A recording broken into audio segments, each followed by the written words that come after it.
بس مو بچو له د انصاف میلو شي،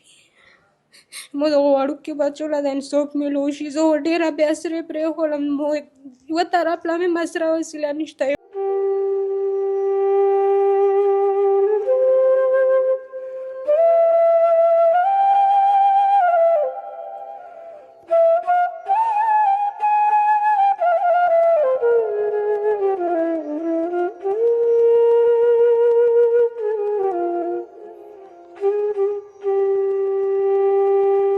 د وجلو دوران د سره تکرار صرف په دې دغه شوی دی چې دته ویل چې شابه ماته دا موبایل راکا، چې ډازې شولې منډه مې کړل ګیټ له، چې منډه مې کړل ومې کتل د مو سړی ویشتی و. ډیره مشکله وي، ډیر تکلیف وي چې کله څوک د چا د کور مشر ستا خاون خو داسې وي چې لکه دې له مجازي خدای ویه او دې ظالمانو خو تانه دا واغشتو.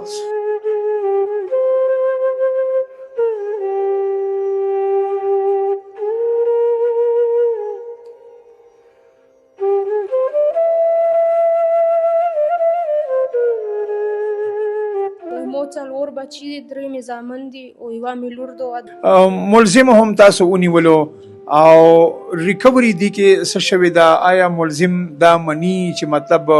ما دا ولی وشته؟ د شپې 11 بجې پولیس ته اطلاع میلو شوه چې دلته یو نش پروت دی، کور سره ډزو باندې وژلی شوی دی.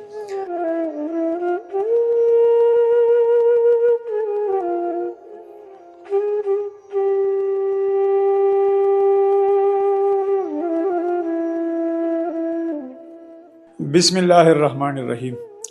ګرانو کتونکو، زیم ګل رحمان او تاسو ګوري کرایم سین ډیجیټل. ضلع خیبر دا او باړه پولیس سټیشن دی، هلته موجود ما. تاسو سره به د دې واقعې متعلق ذکر وکم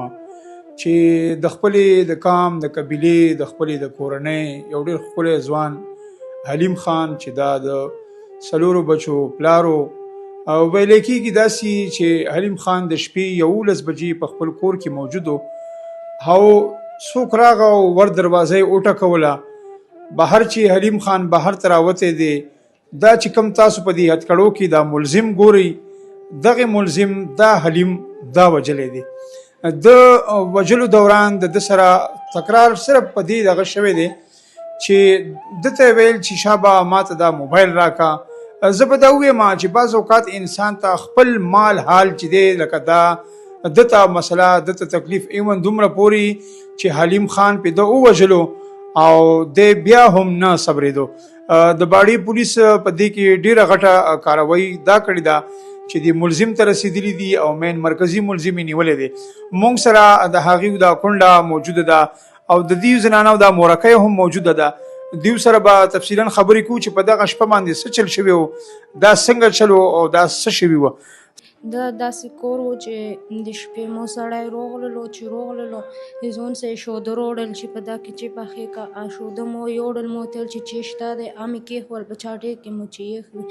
په دا کې زه لوړلم د خپلو ماشومانو سره څملستم، دی په بله کوټه کې کېناستلو. چې کېناستلو ګیټ ورته وټکېدلو، چې ګیټ ورته وټکېدلو بس دی وروتې مو سترګې وې راغلې وې، چې سترګې مې راغلې په دا کې ډازې شوې. چې ډازې شولې منډه مې کړل ګیټ له، چې منډه مې کړل ومې کتل د مو سړی ویشتی و. دا چې کوم ویشتی و که نه دی ورته ویې لوړ ورته یې شي موبایل روبوسه او موبایل روبوسه. بس په دا کې مو سړي چغې والې او وای وای کولو. چې مو حرکات وکړو د وروتلو ګیټ مې درې کړو، د سړي مو له ټوپک ورته وکړو. چې ورته ویې کړو زه واپس ننوتم، وډوره شولم. چې وډوره شولم په کوله کې ننه مې چغې جوړې کړې مو چې خیر دی وروکی پرېږده او هېڅ اسره وسیله مې نشته دی، همدا یو سړی مې دی، کوله کې مې بل څوک نشته. وی الله یې پوره پرېږده وړوکي بچي مې دي. یا نه بعد دا سړی راون شو، چې راون شو مو ور منډه کړل. چې وروتم سړی مې په وینو کې پروت و خچه. په ځوان مې داسې وروړولو کوت کې مې څملاولو، چې څم مې لاولو واپس مې په ځمکه څملاولو، منډه مې کړل سړک په غوړه کلی وغله ګوډي له مو چې له ګوډر ته روالو. او سړی مې چې ویشتی دی چې اسپتال له اوس ویې چې مو ګوډي کې سینجي نشته. منډه مې کړل د ترک را، چې ترک را یې راغلم هغه ویړ کې ورته شا په بل ګیټ باندې تللي دي. زه واپس راغلم، چې واپس راغلم ومې کتل بس امبولینس مر ورسېدلو، پکې یوړو ډوګرې له بیا یې مړ راوړلو. خورکۍ تاسو خو په هغه شپه باندې دا هر څه تاسو ولیده، ډېره مشکله وي، ډېر تکلیف وي چې کله څوک د چا د کور مشر ستا خاون خو داسې چې لکه دې له مجازي خدای ویه او د ظالمانو خو تا نه دا واغشتو ستاسو ژوند د تیرولو دپاره اوس آینده نور سوچ پکوئ چې لکه ستاسو خو نشته د حلیم پلار هم وفات دی مور هم وفات ته ستاسو هم نور څه نشته لکه دې دپاره به څه سوچ کوئ مو څلور بچي دي 3 مې زامن دي او یوه مې لور ده او 2 مې بنځي دي 2 مې خپل دي یو مې د 2 کالو دی یو یې 4 میاشتو هله غونډي دي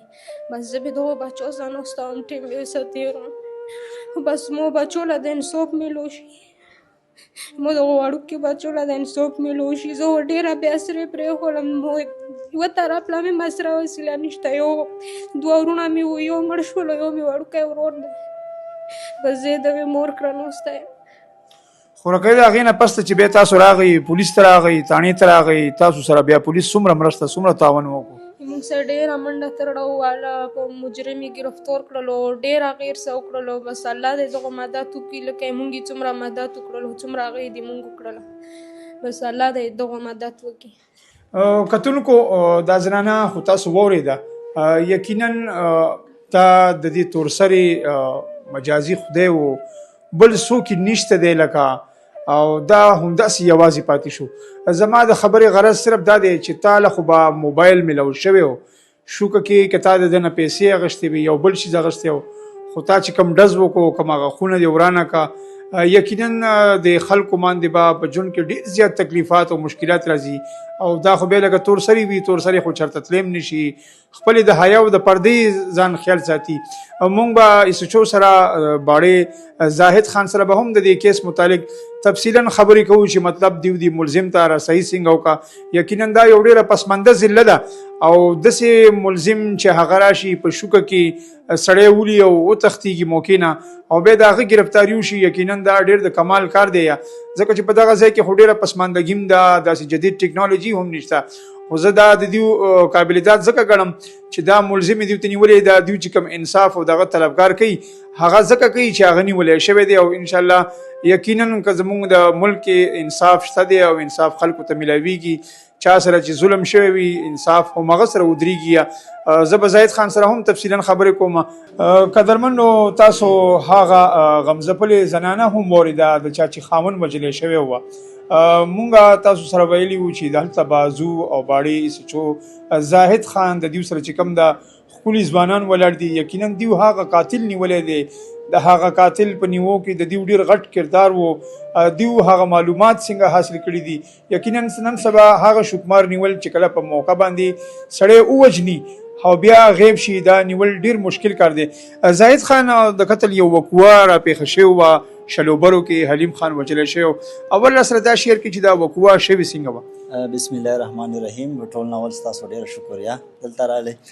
دا چې په 2/4/2026 باندې دا وقوعه د تاڼه باړه په حدود کمبرآباد کې شوې وه د شپې 11 بجې پولیس ته اطلاع میلو شوه چې دلته یو ناش پروت دی کور سره ډزو باندې وژلی شوی دی پولیس ټیم موقع ته تللی و موقع باندې د ناشي هسپتال ته منتقل کړی و هغې کې چې کوم ایویډنس و هولز وغیره هغه هم کلیکټ کړي وو نو د هغه چې کوم زوجه ده د هغې په مدیریت کې پولیس اف آی آر درج کو او هغې باندې پولیس خپل کار سټارټ کو دا راته ووایي چې زیاتره شوکي واقعات په پېښور زموږ په 400 په زیاتره علاقو کې دا واقعات رونما کیږي خو بیا په دې کې ملزم ته رسېدل یقینا دا غټه کامیابي ده څنګه دې ملزم ته ورسېدی دا چې مونږ چې کله مقدمه رجسټر کړه پولیس نو دا ډېر ټف و د شپې شوی و چونکې دې ځای کې سی سی ټي وي کیمرز نشته یا داسې نور څه هغه نشته سورس چې هغې باندې هغه معلوم شي مونږ چې کله هغه انټروګیشن وکړو چونکې دا خبره د موبایل وه چې ما ته موبایل راکړه موبایل سنیچنګ و نو دې کې افسرانو ډېر سخت نوټس واخیستو سی سی پی او صاحب ډي پی او صاحب سپیشل ټیم پکې جوړ کړو او مونږ ته یې دا ټاسک حواله کړو چې دا به تاسو ټریس کوئ او دا به نیسئ ملزم هم تاسو ونیولو او ریکوري دی کې څه شوې ده آیا ملزم دا مني چې مطلب ما دا ولې ویشتې او آیا دا ملزم داسې نشه کوي یا داسې عادي مجرم دی چې مطلب دی صرف هم شوکي کوي او په هغې باندې خپل ژوند تېروي؟ جی د دې نور ریکارډ هم سابقه به موږ پسې راخلو او د بالکل موبایل پورې ویشتې وو او زور زبردستي هم ورسره کړې وه. دغه زوجه مدعي چې کوم هغه په موقع باندې وه او موږ دا خپل چې کوم پولیس هیومن انټیلیجنس دی داسې نورو ذریعه باندې موږ ملزم ته ورسېدو، ټریس هم کړو، هم نیو او دا ملزم عادي دی او دا کار یې کړی دی. انس خان تاسو هم زاهد خان سره یو ځای تللي وئ او د دې ملزم ګرفتارۍ کې څه مشکلات یا څه تکلیفات د دې ګرفتارۍ کې څومره تعاون تاسو دوی سره شوی؟ سرجي دا کیس خو داسې و چې دا ان ټریس و که نه، په دې کې موږ 2-3 ځلې چاپې ووالې خو ایس ایچ او صاحب چې راغلو دغه شپږ 2 ورځې کېږي نو دغه په دا کیس کې ډېر زیات انټرسټ واخیستو. موږ دغه په نګرانۍ کې دا هلک ګرفتار کړو او موږ تاڼې ته منتقل کړو. ډېره مهرباني انس خان. زاهد خان یو بل دغه کومه دا راته ووایي چې لکه موږ زیاتره ځایونو ته ځو چېرته هم چې لکه شوکماري یا هغه مرګ چا کړی وي یا څه کړی وي هغه زیاتره چې موږ معلومات کو هغه د آیسو داسې ښکار شوی وي. دې باندې لږ روشني واچوئ چې دا مجرم او چې کوم عام بار اجرتي وي یا بل شان وي دې کې څه فرق وي او دا د آیس دا استعمال څنګه؟ جی بالکل اکثر کیسز کې داسې راځي چې هغه وایي چې زه د منشیاتو عادي یم، خاص کر د آیسو عادي یم. دې باندې که تاسو خیال کړی وي سی سی پی او صاحب او ډي پی او صاحب خیبر دوی په ډېر سخت ایکشن اخیستی دی او موږ سپیشل کمپین د دې خلاف سټارټ کړی دی د آیس خلاف. زمونږ عوامو ته دا اپیل دی چې کوم ځای کې آیس خرڅېږي یا یو کس خرڅوي هغه پولیس سره کوآپریشن کوي نو انشاءالله د دې روکتام به مونږ کوو. لګیا یو ډېر کم شوي دي، هر ځای کې مونږ پې ریډس کوو، ډېر خلک هم نیولي دي، آن د ریکارډ باندې دي. بل د دې نه علاوه خاص کر والدینو ته پکار دي چې والدین په خپلو بچو باندې نظر وکړي چې آیا زما د بچې د شپې وځي دا چرته ځي، د سره د موبایل د کوم ځای نه رالو، د سره د موټرسایکل د کوم ځای نه رالو، ته په 10 بجې د کور نه وځې، ته په 2 بجې کور ته راځې، آیا ته ولې ځې؟ نو دې کې د والدینو ډېر عمل دخل دی. نو پکار ده چې والدین خپلو بچو باندې هغه وکړي.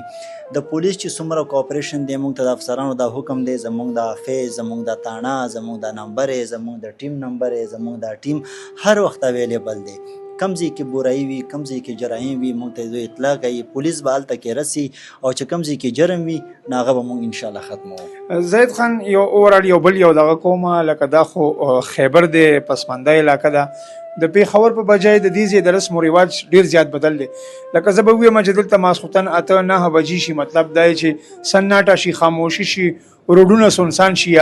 دا وقوع هم داسې ټایم کې شوی دی چې د شپې 11 بجې دی. د خیبر خلکو ته څه داسې پیغام ورکول غواړي چې مطلب ترهګري هم شته دی، د خلکو بدیان یې هم شته دی، هغې ته څه پیغام ورکول غواړي؟ بالکل جی علاقې قبایلي اضلاع ده، دلته کې خلک هم د شپې داسې ډېر نه ګرځي او زمونږ خو خلکو ته دا هغه دي چې ناوخت ګرځېدل. ما وختي هم دا خبره وکړه چې لکه ناوخت ګرځېدل نه یې په کار، ستا بچی وي، ستا ورور وي، هغه چې لیټ ګرځي نو هغه دې نه ګرځي، هغه ته ووایي ته څه ټایم وځې، ولې وځې. او مونږ د دې لپاره یو سپیشل ټیمز جوړ کړل د شپې چې هغې کې اډیشنل ایس ایچ اوز دي، چوکي انچارجان دي، پروپر دلته ګشت کېږي د شپې، ناکهبندیانې لګي او دې باندې به انشاءالله اوس مونږ بھرپور کنټرول راولو. ډېر مهرباني زاهد خان. یقینا تاسو ګرانو کتونکو دا وکتل چې مطلب بعضې ځایونو کې دا شکمار وجنه په دې بنیاد باندې کوي چې اکثر کله هم تاسو ته څه داسې واقعه راپېښېږي نو اول کوشش کوئ چې مزاحمت مه کوئ، ځکه چې مزاحمت کې هغه د آیسو ښکار شوی وي، هغه ته دا علم دا پته نه لګي چې زه دې بل سړي ته څه نقصان رسوم. یقینا چې دا نقصان دومره زیات شي چې لکه دا زنانه تاسو واورېدې او دا بیا موږ ته ډېر زیات نقصان رسوي. والسلام.